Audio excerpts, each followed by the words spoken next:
may be in this material world, he is identified with the material body. And according to the esoteric teaching, as long as we identify with this body, we are no better than cats and dogs, because they also identify with the body. Therefore, Krishna says, asocyan anvasocas tvam, prajna-vadams bhasase. While speaking learned words, you are mourning for what is not worthy of grief. Bhagavad-Gītā 2:11. Is this wrong? Yes, because gatasun agatasums cha, the body, whether with the soul or without the soul, whether living or dead, is material. So there is no point in lamenting for the material body at any stage. Otherwise, we are simply artificially manufacturing so many problems for ourselves. Will lamenting for old age make us any younger? Will lamenting over the fact that we must die stop us from dying? Will lamenting over the fact that the body becomes diseased save us from disease? Of course not. This lamentation is simply a waste of time and energy. As long as the soul and body are together, we should not be very much interested about the bodily comforts or waste time in lamentation. Instead, we should be interested in making progress in spiritual consciousness. That is making the best use of our limited time in this body. When this body is finished, whatever spiritual advancement we have been able to attain becomes the basis for our next embodiment.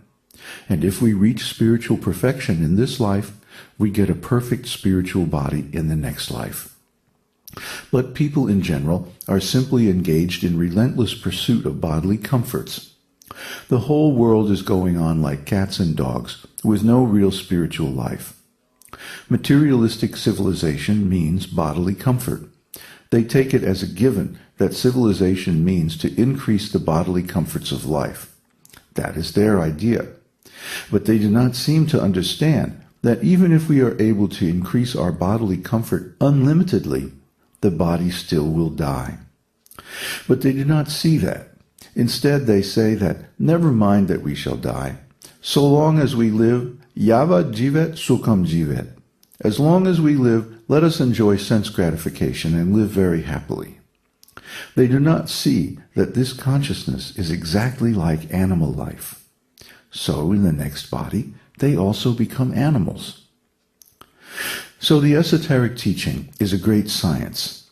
Materialistic people do not know the subtle laws of spiritual life. You may think that you are living very happily, but you have to change this body, and the next body may not be very happy. This is ignorance, moha. Tribhir gunamayar bhavar, ebhi sarvam idam jagat, mohitam nabhijanati, mam ebhya param avyayam. Deluded by the three modes, goodness, passion, and ignorance, the whole world does not know me, who am above the modes and inexhaustible. Bhagavad-Gītā 7:13.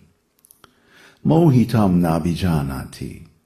Being bewildered and ignorant by the three modes of material nature, they do not know what is the actual fact, that Krishna is above this material world. Therefore, we have to learn from the perfect person, Krishna, what is our actual position.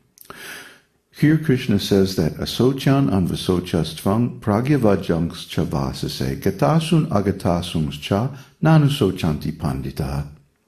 While speaking learned words, you are mourning for what is not worthy of grief. Those who are wise lament neither for the living nor for the dead. And then in the following verse, Krishna will explain the real position of the soul. So in material conditioned consciousness, we become bewildered. We think that the body is the self. And then we become entangled in so many material relationships based on bodily sense gratification. My mother and father are my parents. Then I have my sisters and brothers, and my cousins, and uncles and aunts, and so many other relatives, all based on the bodily relationship. And then I have all these possessions. You see, so many material objects, and they're all mine. Why? Because they're in relationship with this body. I think that I am the possessor and the enjoyer of these different objects. And then, when I get out into the real world, I find that there are so many people with so many different ideas, so many different objectives, all crossing my needs and objectives. And there's a huge competition for material sense gratification, for material objects, money, power, wealth, fame, so on and so forth. So in my confusion and my ignorance, I may try to say that, well, actually, this is all nothing. Because we become overwhelmed by the variegatedness and complexity and confusion of material existence. We may try to say, well, actually, this is all nothing. It's all illusion. And this is Buddhism and Mayavadi impersonalism. Because overwhelmed by the complete confusion and variegatedness of material existence and bewildered by the competition and the cross purposes that we encounter in material life, we may try to say, oh, actually it's all zero, it's all nothing, or it's all one, which is the same thing.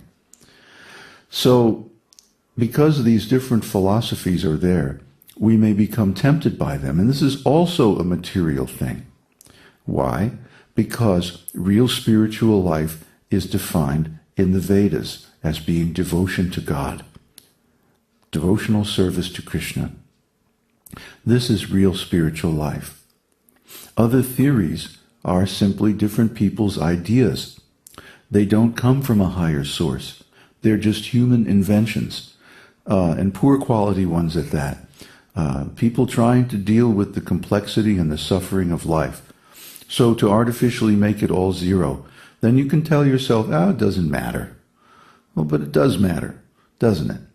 The suffering is real, isn't it? So to get beyond this suffering of material life, we need a new platform of existence. Actually, it's our original platform of existence, the spiritual world, where we don't have this material body. We have our spiritual body, our original body. So if this spiritual platform is the real platform of life, then why are we identifying with this material body? After all, this material body is the source of all of our suffering. Old age, disease, death, rebirth, all these things come from the material body. All the different sufferings that we have manufactured for ourselves.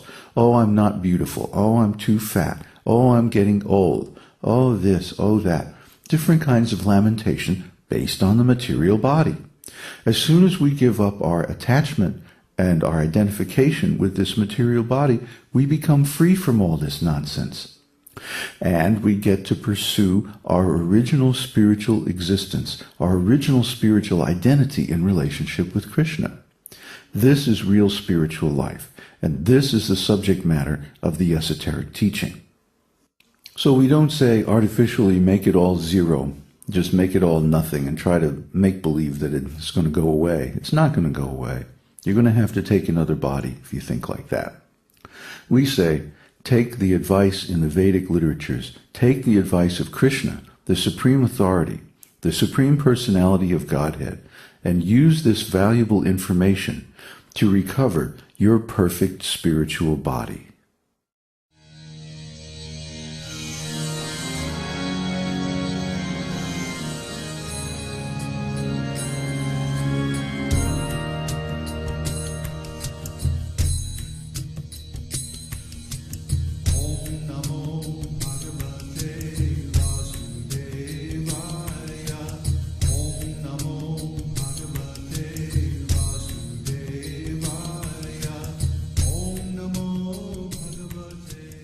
We hope you've enjoyed this edition of My Perfect Body. This is David Hughes, your host, reminding you to visit us on the web at esotericteaching.org, where you can purchase the complete Esoteric Teaching Introductory Seminar DVD and many CDs of transcendental music and mantras.